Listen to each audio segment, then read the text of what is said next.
আসছে ঈদে ফ্লাইট সংকটের কারণে দুশ্চিন্তায় পড়েছেন কুয়েতে অবস্থানরত প্রবাসী বাংলাদেশিরা।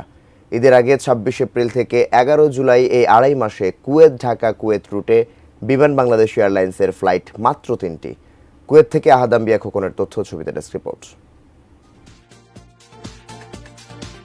ঈদে পরিবার পরিজনদের সাথে ছুটি কাটাতে বহু প্রবাসী দেশে আসেন, কিন্তু এবার আসছে ঈদে ফ্লাইট সংকটের কারণে দুশ্চিন্তায় পড়েছেন কুয়েতে অবস্থানরত প্রবাসী বাংলাদেশিরা।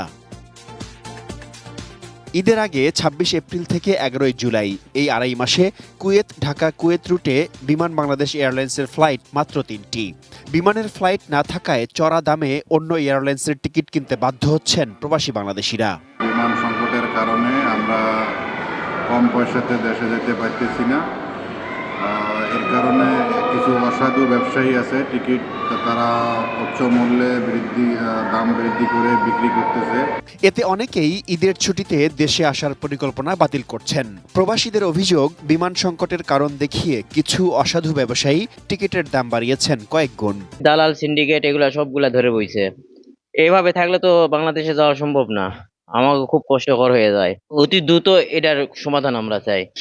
টাকা ইনকাম করতে পারো না একরকম, এখন টিকিটের দাম যদি কম হয় তাহলে ভালো হয়। কুয়েত এয়ারওয়েজ ও জাজিরা এয়ারলাইন্স সপ্তাহে ১৪টি ফ্লাইট পরিচালনা করে আসছিল। হঠাৎ করে 3টি ফ্লাইট কমিয়ে দিয়েছে তারাও। এতে বেশি খরচে অন্য এয়ারলাইন্সে যাতায়াত করতে হচ্ছে প্রবাসীদের। আর্থিক ক্ষতিসহ বাড়ছে ভোগান্তি। ফলে অন্য এয়ারলাইন্সের টিকিট কিনলে দেশ হারাবে বিপুল পরিমাণ remittance. Shaon Mahfuz, desk report, ATN news.